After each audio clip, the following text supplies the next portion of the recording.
Pablo, eu não quero, faz mesmo assim. Nota uma frase assim, ó: crianças fazem o que querem, adultos fazem o que precisa ser feito. Se um pássaro quiser cagar na sua cabeça e ficar obstinado, ele vai cagar 1000 vezes na sua cabeça, a vida inteira. Mas tem uma coisa: você não, de hipótese nenhuma, você tem total gestão de não deixar ou deixar um pássaro fazer um ninho na sua cabeça. Quando você aceita o medo, você aceitou o pássaro fazer um ninho na sua cabeça. É isso que você fez. Tem 2 tipos de medo. Pablo, o que são esses medos nojentos? São coisas da sua cabeça. Aí você pensa, não, mas é só da minha cabeça? Se fosse só da sua, você não ia ter medo. É coisa da cabeça de outra pessoa. Só que você aceitou na sua cabeça e virou um problema de quem? Seu. O medo é uma semente. Eu vou passar as alegorias para vocês do jeito que eu li e do jeito que eu me libertei de tanta idiotice. Inclusive eu estava me libertando agora de uma coisa. Não vou falar o que era, mas eu estava na montanha nesse exato momento. Uma montanha bem alta, aqui perto, que é tudo cercado por montanhas. E eu estava fazendo uma coisa que eu achei que eu nunca ia fazer. Acabei de fazer. O que é o medo? O medo é um paralisante. Alguém esses dias perguntou para mim, mas me prova na Bíblia que o medo é atrativo. Aí eu provei. No final do livro de Jó está escrito: tudo aquilo que eu temia me sobreveio. Então eu vou te passar em vários códigos. O medo, ele atrai. Se é para ter medo de alguma coisa, force seu cérebro a ter medo de coisas absurdas. Por exemplo, tem medo de ter 2 helicópteros, tem medo de ter 1 bilhão na poupança. Eu exerço esse tipo de medo, de verdade. Fico falando isso, eu tenho medo do fulano explodir. É o que eu fico lá colocando nessa caixa. O que eu descobri? Não tem como ficar sem ter medo de alguma coisa. Isso é importante você saber, não tem como. Por que não tem? É um vício cerebral. Também descobri que não tem como viver uma vida sem vício. Isso é assustador.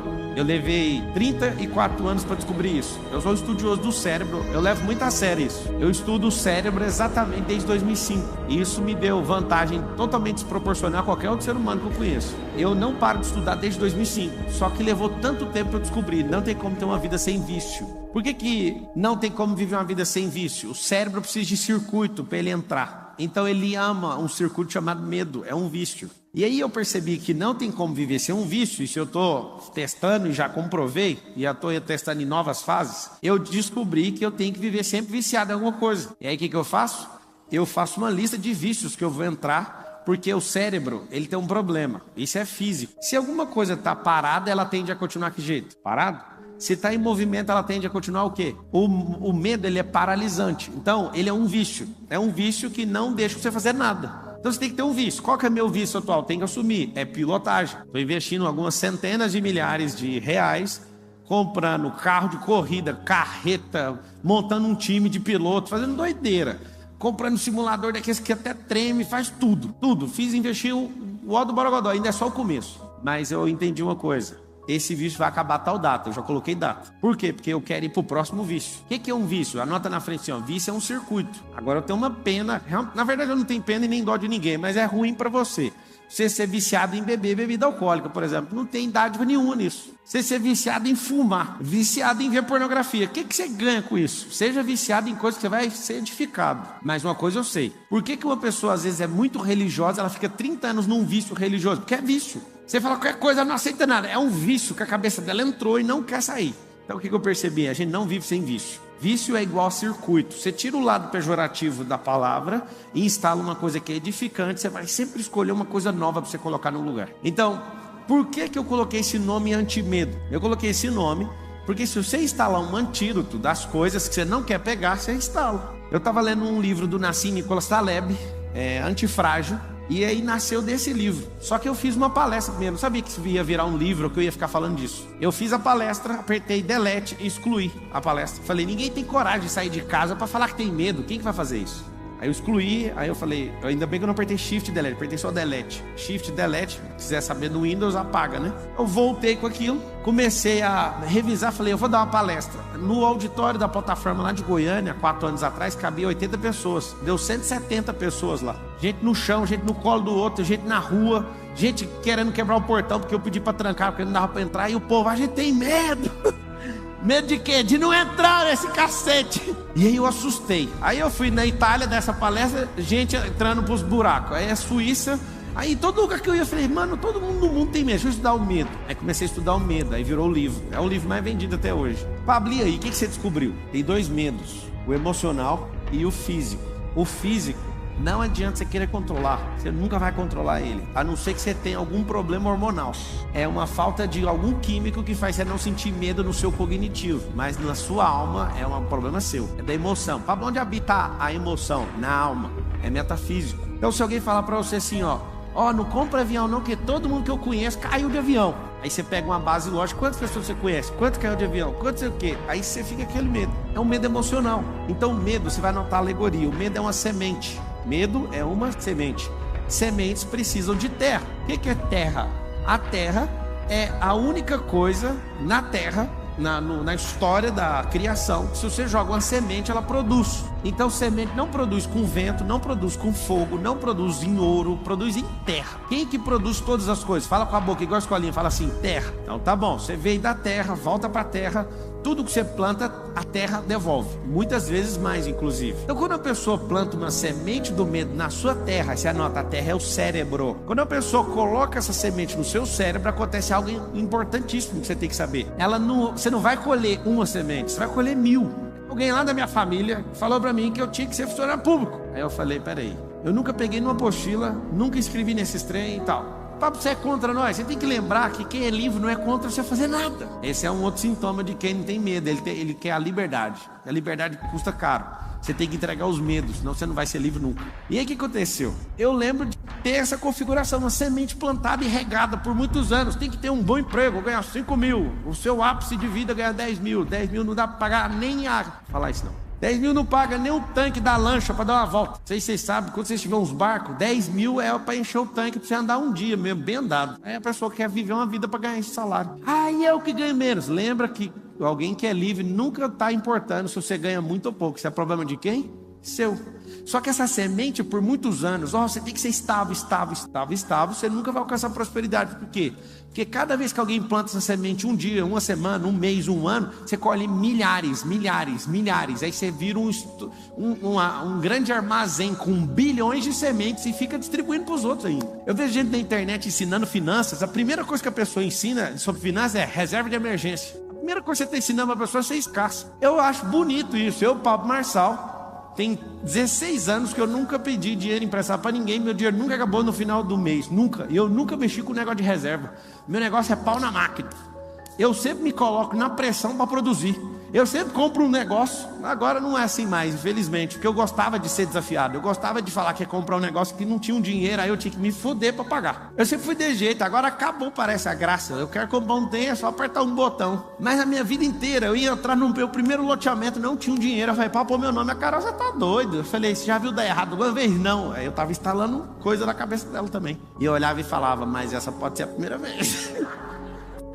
Essa pode ser a primeira vez. Resumindo, eu percebi que pessoas andam com sementes carregadas em seus bolsos e elas têm uma função de geração em geração. Distribuir medo, porque como tem gente plantando na cabeça delas, elas estão colhendo muito, então elas têm que continuar distribuindo, senão elas afogam nos próprios medos. Então é medo de você tem que ser estável, você não pode falar, você não pode desagradar, você não pode fazer isso, você não pode, você vai pro inferno, você vai pra você aonde? Na hora que você descobrir esses besterol, tudinho que esse povo pôs na sua cabeça, você vai falar assim, ó, pode até ter coisa boa, só que eu vou pegar um arado e vou rasgar essa terra de fora a fora, e eu quero limpar essa terra, eu quero que ela descansa para depois eu escolher o que eu quero plantar.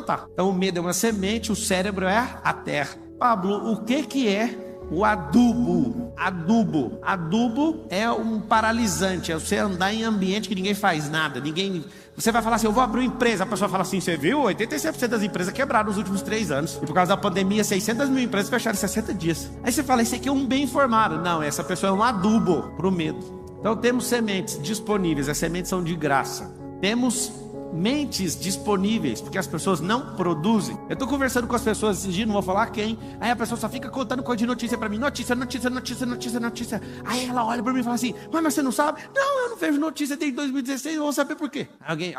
Só alguém aqui no auditório fala assim pra mim, mas você é totalmente desinformado. Fala, só uma pessoa, por favor. Eu quero saber o que você ganhou com essa informação, a não ser mais medo, a não ser mais semente inútil pra plantar pra sua produção não dar em nada. Gostou ou não? Se alguém mandou mensagem pra mim, você podia desbloquear o Pablo, atacante do São Paulo, não sei o que, porque nós temos que ganhar não sei o que. Eu falei, cara, eu peguei o WhatsApp e falei, Pablo, vem em casa, vamos jogar videogame. Eu nem toquei nesse assunto de futebol, que eu tô nem aí. Eu chamei ele pra jogar videogame, ele me deu um videogame pra ele me dar uma surra, só pra você ver o que ele fez. Ele é muito bom no videogame.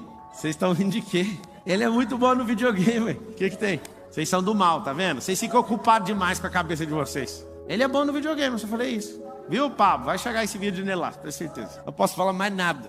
É o seguinte, eu não fico preocupado, eu torço pro São Paulo desde 92, mas eu só torço, eu não dou nem um pingo da minha alma por eles. E nem vou dar. Não quero saber. Se algo que eu tô gastando energia não me dá retorno, alguém fala assim, mas eu torço pro meu time é pra ter alegria, porque a sua vida é vazia. Aí é só isso. Eu morro por causa do time, eu sou roxo. Eu falo, amigo, você pode falar o que você quiser. Você é uma pessoa vazia, porque sua alegria depende de um time. Depende de alguém, ou depende de não sei o quê, porque você não tem a verdadeira rocha, você não está fundado nela, que é Cristo, você não entende nada de eternidade, você não se conhece, é por isso que você se fode. Você é um medroso. O que acontece? Se tem a semente, tem um campo, tem um adubo, tem um agrotóxico. Como é que combate o medo? Anota o agrotóxico. Ação positiva de enfrentamento. Essa é a expressão que você vai lembrar depois de hoje. Ação positiva de enfrentamento. Pablo, eu não dou conta, eu não estou afim de fazer. Faça assim mesmo. Vai fazer. Pablo, eu não quero. Faz mesmo assim. Nota a frase assim, ó. Crianças fazem o que querem, adultos fazem o que precisa ser feito. Ponto final. Eu tava pegando uma sauna com meu sogro agora, ele falou assim, você vai ficar até que hora? Eu falei, até a hora que eu ver que você não quer, porque eu não paro, eu fico nisso aqui. Eu pego sauna todo dia lá em casa. E todos os dias, eu desligo o aquecedor da piscina e a piscina tá parecendo uma Antártida, eu entro, vou, faço meus exercícios tudinho. E aí alguém fala, na hora que eu vejo alguém começar a regar de alguma coisa, eu falo, eu fico aqui até morrer. Eu fui pedalar hoje com a pessoa, também pedalei 25 km hoje. E aí eu fui andar com essa pessoa e a pessoa é boa em todos os esportes. Só que eu não sei se ela ficou nervosa de andar do meu lado. Acho que ela tá no outro auditório ali, que tem um outro evento acontecendo ali. Ela chegou ali agora. E aí eu falei pra ela, você não dá conta de andar comigo, mas eu posso te ensinar, você quer? Não, eu vim preparado pra andar 100 km hoje. Eu falei assim, você tá de cueca? Aí ele falou, tô. Eu falei, então já não tem como andar 100 km. Porque se você põe cueca com a roupa de ciclismo, ela vai cortar sua virilha. Então já tem que baixar para 50. Me acompanha aqui um pouquinho. Comecei a pedalar e sumi. Eu falei, você quer andar 5 km? Que jeito? Esse pneu seu tá murcho. Como que você sabe olhar? Eu enchi até não sei o que. Eu falei, tá murcho. Só de olhar, seu pneu tá murcho. Aí a gente andando, furou o pneu dele. Aí eu falei, por que furou o pneu? Porque tá murcho. Não dá para andar nem 50 km, vai machucar a virilha. E fui falando tudo. Você tá balançando o quadril. Não, mas que chatice é essa? É simples. Você não se preparou para fazer isso. Você acha que a vida é uma sorte. O que você entender sobre plantar e colher, você tem que fazer em tudo na sua vida. Aí eu peguei ele, quando ele falou assim, nossa, essa pista é tão boa, nem tem subida. Quando ele falou isso, eu mudei de pista e fui para outra ciclovia, onde tinha só subida. E lá ele começou, uai, essa subida apareceu aqui. Aí eu falei, vai, põe marcha só pesada para subir agora. Aí fui treinando ele, aí na hora que ele chegou assim, eu vou desistir. Eu falei, você repete uma frase comigo. Aí ele falou, qual frase? O Nésio falou que você desbloqueia todo mundo na bicicleta. Aí eu falei, fala assim uma frase assim, ó, atrás de uma subida tem outra. Aí ele falou descida. Eu falei, não tá, nós estamos crescendo de glória em glória, nosso alvo é o céu, a gente não tá de descida, é só subida. Quando tiver uma descida é um bônus, não é o que a gente espera. Então você vai pôr sua mente nisso. Aí ele ficou doido. E aí foi treinando, a gente ficou 1h28, porque ele tava muito devagar, né? E eu fui junto com ele, só foi nós dois. E eu falei pra ele, não adianta você achar que é na força. Não é, é na mente, é sobre isso aqui, ó. A mesma coisa que o medo não é do seu físico, o medo é da sua alma, é da sua mente. Você foi enganado. Você foi enganado por gente que tem tanta semente que elas te afogam com a semente delas. O que é o agrotóxico? Mesmo que você não dá conta, vai lá e faça. A gente tinha um grupo aí de 16 bicicletas de corrida. Ninguém dava conta de andar. Aí eu escolhi um, eu falei, eu vou adotar o Nésio, porque ele é o único, inclusive ele tá tendo um evento aí. Eu falei pra ele, Nésio, você é o único que vem todo dia que eu chamo e não arrega, então eu vou te... Como é que faz? Começa a sorrir. Aí ele, mas tá doendo a minha perna. Eu falei, mas vai rir do mesmo jeito. Aí ele falou, mas que mais? Eu não tá saindo força aqui. Eu falei, mas tem que pensar do jeito que tá aqui, tem que pensar aqui. Agora fala que você nasceu para isso. Ele quase caiu na bicicleta. Ah, eu nasci! Ele não sabe onde ele arrumou força. Eu sei. Do único lugar que sai força, de dentro de você. Não tem força. Tem gente que vem aqui na palestra e fala assim, eu peguei uma força lá do Pablo. Mentira, eu não estou entregando força. Inclusive, se você falar assim, eu vou andar no Mastermind do Pablo, você paga 150 mil, anda no Mastermind comigo. Aí você fala assim, eu pego uma... Você não pega, você aciona dentro de você. Ninguém carrega nada, meu. Acredita? Tem gente direto, manda mensagem assim no direct. Se eu tocar em você, eu vou ser curado. É coisa da sua cabeça. Eu não posso, principalmente porque tá online. É por isso que eu gosto de desligar a câmera, porque eu gosto de falar doidura aqui. Mas deixa eu te falar. Tem um monte de gente que põe coisa na cabeça e consegue o que quer. Mas é coisa da sua cabeça, não é da minha. É você que criou isso. Então, se eu tenho semente, tem terra, tem adubo, o que eu preciso? Eu preciso só de um ciclo. Você é enganado por uma pessoa que você não pode falar, por exemplo, você vai ficar 10, 20, 30 anos sem dar uma palestra, por exemplo. Eu, Pablo, imagino que 100% dos senhores que estão me ouvindo tem que dar palestra. Alguém fala, irmão, não leva o jeito. Leva sim. Você ensina seu filho, você ensina seu cônjuge, você ensina seus colaboradores. Irmão, nem tem colaborador, é porque você não sabe ensinar. Porque se você tivesse, você ia ter que ensinar. Entende? Você nasceu para isso. Ah, eu não sou criativo. Engraçado, você é filho de um Deus que é criador. Você é imagem e semelhança dele. Como que você nega a criação dele dentro de você? Isso é tudo mentira. É medo que colocaram na sua cabeça. Você não fala porque você é medroso. Você não se expõe porque você é medroso. Tem gente que tem todos os talentos, mas tem vergonha de se expor. Ah, mas eu vou me expor? Vai, a luz tem problema em se expor. Quem não pode se expor é as trevas, porque ela vai ter que apagar. Ela vai ter que correr. Pablo, como é que eu trabalho a terra? Eu vou te contar. O seu cérebro deve, desculpa falar sem te conhecer, tá? Mas conhecendo a média do brasileiro, deve ter 99% de espaço vazio aí sem produzir nada. Absolutamente nada. Eu descobri uma forma de você produzir enquanto você dorme. Alguém sabe como é que faz isso? Eu produzo enquanto estou dormindo. Eu produzo enquanto estou meditando, enquanto estou falando. É assustador. Eu já dei diversas aulas, ouvindo outras aulas, enquanto eu estava falando e não repeti o assunto que eu estava ouvindo. Eu descobri que o cérebro é uma potência. Porque se ele é uma potência para ficar parado, imagina ele funcionando. Se você carrega esse tanto de medo, eu sei por que você carrega. Porque você nem sabia que era real, mas você fez isso ficar real. É uma fantasia da sua cabeça. Desde que o Lorenzo tem 0 anos, eu falo para ele, é o medo que tem medo da gente. Você tem que ver. Ele não tem os medos de crianças de 12 anos, ele tem 8. Ele já fala, ele verbaliza que está instalado. Começou a dar uma tremida nele, ele fala assim, é o medo que tem medo da gente. Anota aí, precisa instalar novos drives. Porque quando alguém jogar um medo, o que você vai fazer? Você não vai deixar nem cair no campo. Tem uma coisa que você tem que saber, é que você nunca vai impedir um pássaro em toda a sua vida de cagar na sua cabeça. Você não dá conta. Se um pássaro quiser cagar na sua cabeça e ficar obstinado, ele vai cagar 1000 vezes na sua cabeça, a vida inteira. Mas tem uma coisa, você não, de hipótese nenhuma, você tem total gestão de não deixar ou deixar um pássaro fazer um ninho na sua cabeça. Quando você aceita o medo, você aceitou o pássaro fazer um ninho na sua cabeça. É isso que você fez.